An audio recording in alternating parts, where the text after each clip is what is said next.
After your headline, straight away get to what has happened, why, who, what, 5Ws, 1H, and you're done with the lead. If they are interested, they will read the rest of the article. You should develop a habit of writing good leads, not just good leads. Any information that is given to you, you should be able to make it concise, make it crisp. The lead has to start from specifics. If it is the day, the day. If it's the person, the place, whatever it may be, it has to be specific. But the most important information has to go in your lead.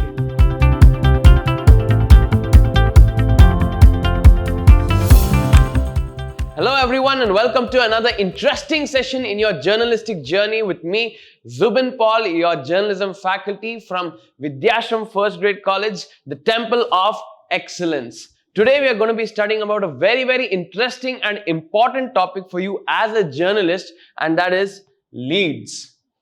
What are leads? In the previous session, I might have just brushed upon this whole topic, but today we are going to be studying in detail about what leads are and how you can focus on writing very good leads. So let's just jump into it. What are leads? A lead is an opening paragraph that gives the audience the most important information of the news story in a concise and clear manner, while still maintaining the reader's interest. It speaks for itself, this whole sentence. It is an opening paragraph that gives the audience the most important information, concise and clear manner, and maintains the reader's interest. Again, remember the inverted pyramid style. The three divisions. The first division is what is called as the lead. So the lead is the most important part of your entire report, news report, and you have to focus on writing good leads in order to make good news reports. If a reader does not read beyond your first paragraph, they should still have an idea of what your article is about and the most important information from that article. This is basically the entire focus and the entire purpose of writing a strong lead, a very crisp lead, a very concise lead, in the manner that the person who is reading the article will not always have the time in the world, all the time in the world. So that is why we have to see to it that the lead gives the most information, the most important information, especially because everyone is not a vivid reader. We need to keep that in mind, and whoever is even just scrubbing through the newspaper should be able to get to know about the entire news article, at least 70 to 80% of the gist of it in the lead itself. So that is what a lead consists of. There are many different strategies for writing a good lead, as well as many differing opinions. But the strongest opinion is that they are hard and take time. Don't plan on rushing a good lead. Never rush into a good lead. That is the whole idea, because as I have been stressing repeatedly, the lead is what hooks your audience, hooks your reader into reading the rest of the article. The lead is what will give the most information, the most important information to your reader, the most relevant information. So that is why you must structure a lead in such a way that it gives the significant aspects of that particular news story. And yes, it is hard. Yes, it takes time, but never rush into a lead, and it will always pay you off as a journalist. This is just a small sample of what a lead looks like in an article. A bomb exploded in a crowded market in the northern Iraqi city of Mosul on Monday, killing 1 person and wounding 27, a police source said. This is the most important aspect of that particular news item. Then further on they go to discuss how it happened, etc, etc. This is the body of the news report. This is what consists of for the lead. So I hope you are clear with what a lead is. As for now, the lead is again the most important part of the article, and it's very concise. Look at this. Look at the size of this writing and look at the rest of the body. So we must try to always put the lead in a concise manner. And just imagine you yourself are reading this article. If you just read this part, you will get to know that particular incident has happened. Now, if you are really intrigued about how it happened, what happened further, etc., you will read into the body. It is just basic human psychology, and that is how we structure news reports. How do we write leads? Good leads. There are a few pointers that we need to follow. Let us look into them. The first one is the 5 W's and 1 H. Before writing a lead, you need to ask the fundamental questions of news writing. Who, what, when, where, why, and how. Be sure to answer these questions in your lead and leave the less important information for later in your article. Remember the inverted pyramid. It all comes down, it all boils down to that one single term, the inverted pyramid. And I have already told you how, what, when, where, why, and who, how these things are important. And I think you need to just focus on those things in your lead. Those are the main points of focus that you must always keep in mind while writing your lead. This is a very important point. Most important point. So keep in mind the 5 W's and 1 H. Second one, conflict. Good stories have conflict. So do many good leads. What does this mean? In your lead, you can highlight a particular conflict that has occurred in that particular news story, if any. Don't go to create false conflict, etc., etc. If there is an existing conflict that has happened in your particular news story, that is when you can be liable to highlight it in your lead. If that is a very, very important aspect to the story itself, it may be communal rights, etc., etc. If the riot or if the conflict itself is very important to the news story, you can highlight it in your lead. The third point, specificity. Though you are essentially summarizing information in most leads, try to be specific as possible. If your lead is too broad, it won't be informative or interesting. It again boils down to the concept of being concise, being clear, and about specificity. You just have to be very specific, hit the dart and get out of it. In your lead, you can explain rest of the information in the body, but the most important information has to go in your lead. So keep this in mind always. Be very, very specific in terms of the details of the particular news report. Fourth one, brevity. It may seem like points are repeating, but these are very important aspects. Hence, you need to keep it in mind. Readers want to know why the story matters to them, and they won't wait for long for the answer. Very important. Leads are often one sentence, sometimes two. Generally, they are 25 to 30 words and should rarely be more than 40.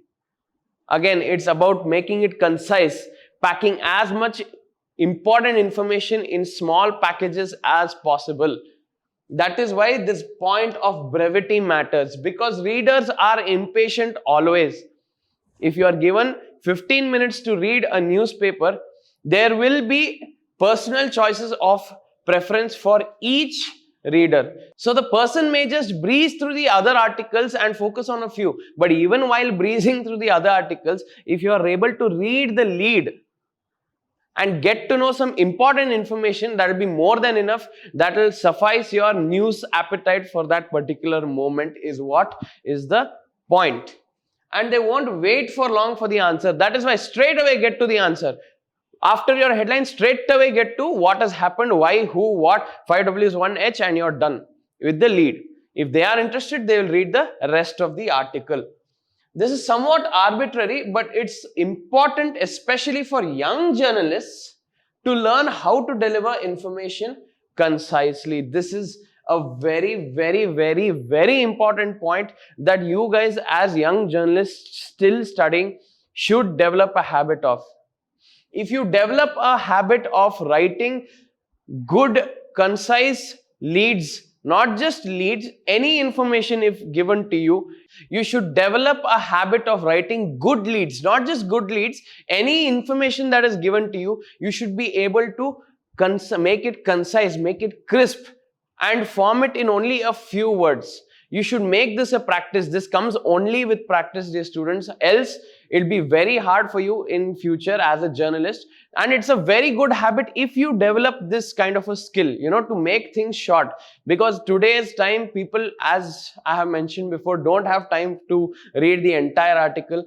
And it is a very good skill to have in general, to be able to cut short things and present things in a very concise manner, very crisp, clean manner.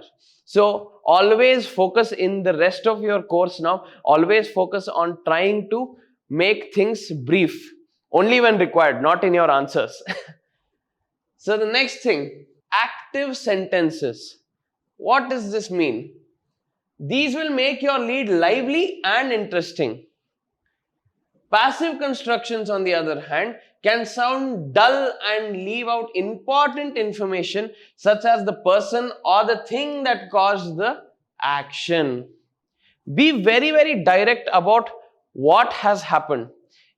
Someone murdered someone. Be very crisp and clear on that point. Someone inaugurated this function. Be very crisp. Don't say this function was inaugurated by this person. That is a passive construction. Please avoid passive constructions in journalistic writing. Active construction of sentences is always, always important. For example, Team India won the match. Done. The match was won by Team India is usually ignored. Another example, Prime Minister Modi announced this scheme. Instead of, the scheme was announced by Prime Minister Modi. Passive constructions. Avoid passive constructions. Always try to have active construction of sentences. It makes people with commoner language understand what you have written. Next, audience and context. Take into account what your reader already knows. Very important point. When you're writing a news article, you are providing fresh news. You're supposed to provide fresh news to the reader. So always keep into account what the reader knows already about that particular news item, if there has been any previous development already. Remember that in today's media culture, most readers become aware of breaking news as it happens. Very important, you will also have experienced. Breaking news reaches us within snaps. So always be aware of what news has already gone to the public, and you have to always focus on giving fresh news. If you are writing for a print publication, the next day, your lead should do more than merely regurgitate yesterday's news. It's very challenging for newspapers, especially in today's times, because they have a certain deadline in the evening where they gather the news and have to publish, rather print the newspaper. So what news they print in the evening comes to us in the morning, next day morning. So it is almost outdated. Why am I using the word outdated? Is because something may happen about the same story within the evening to morning span. So that way, news papers, when they write their headlines, when they write their leads, they need to at least focus on some future probability. And it's a different skill, it's a different art to write for newspapers, which you should develop only by practicing. You can only develop it by practicing more and more, trying to get reviews, feedback, etc., etc. And you should make it a habit if you are planning on becoming a hardcore journalist. So keep this in mind. Your audience and the context in which you are writing that particular news report becomes very important. Next one, honesty. Now, why has this point come here? It's 2 sentences about it. A lead is an implicit promise to your readers. It is a promise. What kind of promise? If you have given certain information in the lead, the readers will gauge that information to be the most important information of that news report. So therein you are promising your readers that there is something more to it if you read through it. So this kind of an implicit promise you are making indirectly to your readers. You must be able to deliver what you promise in your lead. So the lead is something to attract your audience. Simply put, it is like an offers for sale in particular shops where they say so and so things are up for sale, and if you go to the shop and get to know it is not for sale, it doesn't have any offer, then you will be disappointed. So similarly, that kind of an analogy can be applied to a lead as well. Whatever you say in the lead, people will expect more information regarding the same thing in the rest of the news article. So always keep this in mind while writing your leads, to be very, very honest about the entire news content. What to avoid? Till now we saw how to write the news reports lead, but now we should know what to avoid as well, because there are few things which we will take for granted while writing leads. Let us just focus on how to avoid these things. First one, flowery language. What do you mean by flowery language? In journalistic writing, we are expected to write to the point, only based on facts and very, very objective points. When we say flowery language, it means usage of a lot of adjectives, etc., etc. The great person, this great thing, or this cruel person, etc., etc. This kind of language is usually not used, not supposed to be used in our journalistic writing. That is why the use of flowery language is usually ignored, because the moment you bring flowery language, think of it in a very psychological way. The moment you bring flowery language, the moment you start, Hindi mein bolte hain na, badha chadha ke bolna, the moment you start boasting or boosting something, people automatically somewhere in their mind start thinking skeptically about it. So, and moreover, their trust on that particular news article / writer may start coming down, saying that no, he or she doesn't, give us objective news, he gives us a lot of opinions. And the moment you start using flowery language, it is a kind of opinion that you are starting to form in your readers. So you must actively avoid flowery language. Next one, unnecessary words or phrases. For example, 2 p.m. Wednesday afternoon. Read it again. 2 p.m. Wednesday afternoon. You already know that 2 p.m. is afternoon.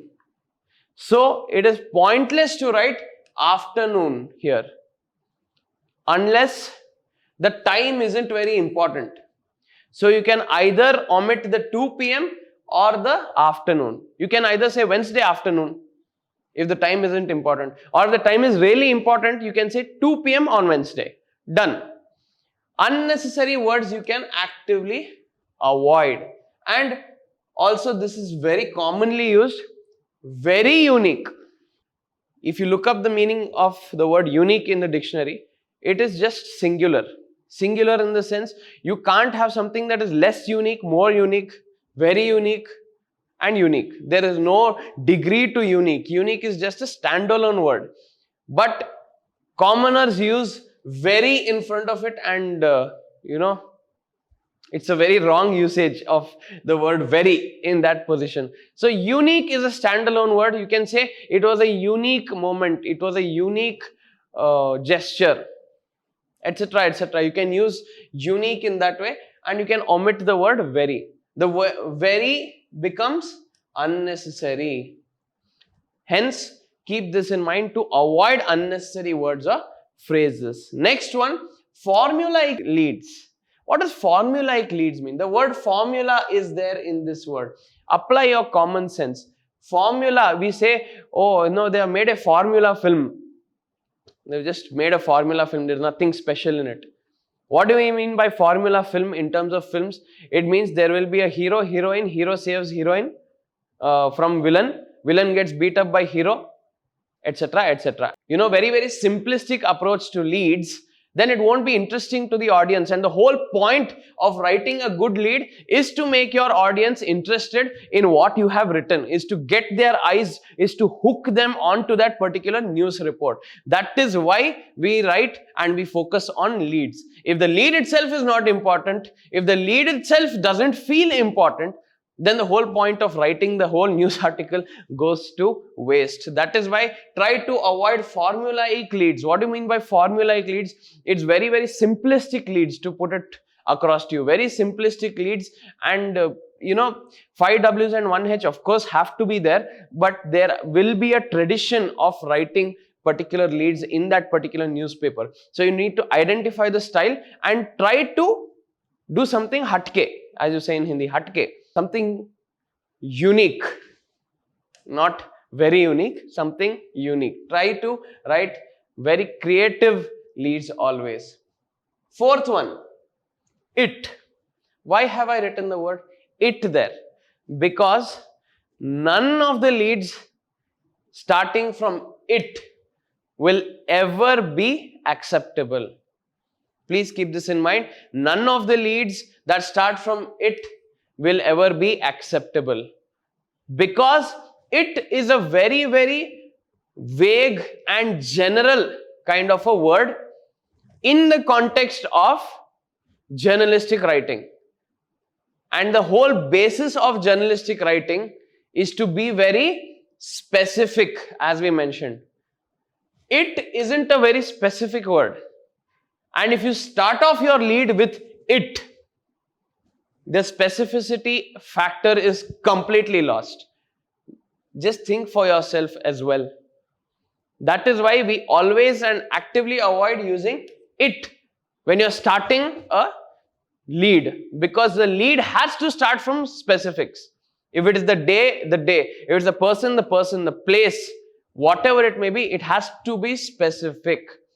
And starting it from it will go against the factor of specificity. That is why we avoid it. These are the 4 points that you can majorly avoid when you are writing your leads. So that concludes this session. Hope you have had a very, very good informative session. I would definitely encourage you to be more active in terms of practicing whatever these concepts are, because journalism as a whole is a very, very practical subject. You need to keep developing your skills, as I have been saying. So try practicing writing good leads all the time, and I will see you in the next session. This is your Zubin sir signing off. Take care and see you.